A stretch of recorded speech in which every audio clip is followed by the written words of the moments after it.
आकाशवाणी भोपाल से प्रस्तुत हैं प्रादेशिक समाचार।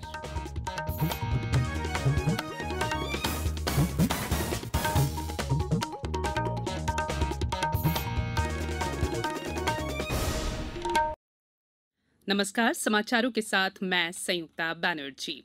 कोविड मरीजों की संख्या फिर से बढ़ रही है, इसलिए सभी श्रोताओं से अपील है कि कोई भी कोताही न बरते, सभी सुरक्षा उपायों का पालन करें और 45 वर्ष से ऊपर के सभी लोग बेहिचक टीका लगवाएं। सुरक्षित रहें और इन आसान उपायों का पालन करें।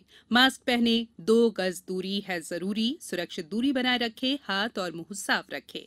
अब समाचार विस्तार से। केंद्र सरकार ने लघु बचत योजनाओं की ब्याज दरों में किए गए बदलाव को वापस ले लिया है। केंद्रीय वित्त मंत्री ने कहा है कि लघु बचत योजनाओं पर ब्याज दर मार्च 2021 के अनुसार जारी रहेंगी।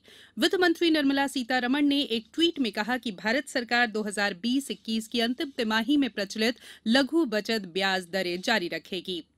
आज से 45 वर्ष से अधिक आयु के सभी लोगों को टीका लगाया जाएगा। केंद्रीय स्वास्थ्य सचिव राजेश भूषण ने कल सभी राज्यों और केंद्र शासित प्रदेशों के साथ कोविड-19 टीकाकरण अभियान और इसकी तैयारियों की समीक्षा की। समीक्षा बैठक में इस बात पर भी चर्चा हुई कि टीके की बर्बादी 1% से भी कम रखी जाए और वैक्सीन का भंडारण ज्यादा दिनों तक नहीं किया जाए। बैठक में कोविड टीकाकरण पर उच्चाधिकार प्राप्त समूह के अध्यक्ष डॉक्टर आर.एस. शर्मा ने कहा कि दूसरी खुराक के लिए वैक्सीन को बचाकर रखने की कोई आवश्यकता नहीं है और राज्य सरकारों को चाहिए कि वे सभी सरकारी और निजी अस्पतालों को इसकी लगातार आपूर्ति करते रहें। मध्य प्रदेश सहित 8 राज्यों महाराष्ट्र, छत्तीसगढ़, कर्नाटक, केरल, तमिलनाडु, गुजरात और पंजाब में कोविड-19 के मामले प्रतिदिन बढ़ रहे हैं। इन राज्यों से कुल 84.73% नए मामलों की पुष्टि हुई है। देश में पिछले 24 घंटों के दौरान कोविड के 50,000 से अधिक नए मामले सामने आने से संक्रमितों की संख्या 1,21,00,000 हो गई है।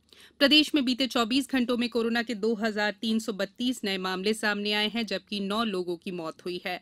राज्य में संक्रमितो61 की कुल संख्या 2,95,000 से अधिक हो गई है। संक्रमण के नए मामलों में इंदौर में 638, भोपाल में 498, जबलपुर में 161 और ग्वालियर में 55 लोग मिले हैं। भोपाल सहित 6 शहरों में 15 अप्रैल तक समस्त स्कूल और कॉलेजों में शिक्षण बंद रहेगा।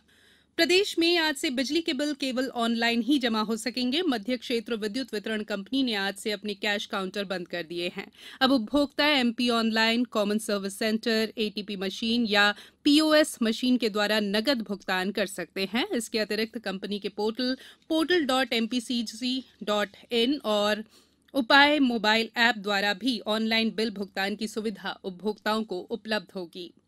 केंद्र सरकार ने डॉक्टर भीमराव अंबेडकर की जयंती के अवसर पर 14 अप्रैल को केंद्र सरकार के सभी कार्यालयों में सार्वजनिक अवकाश की घोषणा की है। कार्मिक मंत्रालय ने इस निर्णय की जानकारी देते हुए बताया कि केंद्र सरकार के कार्यालयों के अलावा देश भर के सभी औद्योगिक संस्थानों में भी सार्वजनिक अवकाश रहेगा।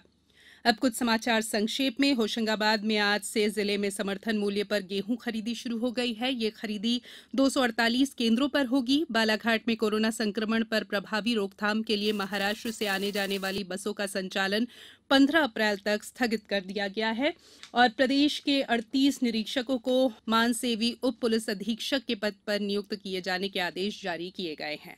बुलेटिन में फिलहाल इतना ही। अंत में एक संदेश, मास्क और 2 गज की दूरी, हाथ धोना भी है जरूरी। नमस्कार।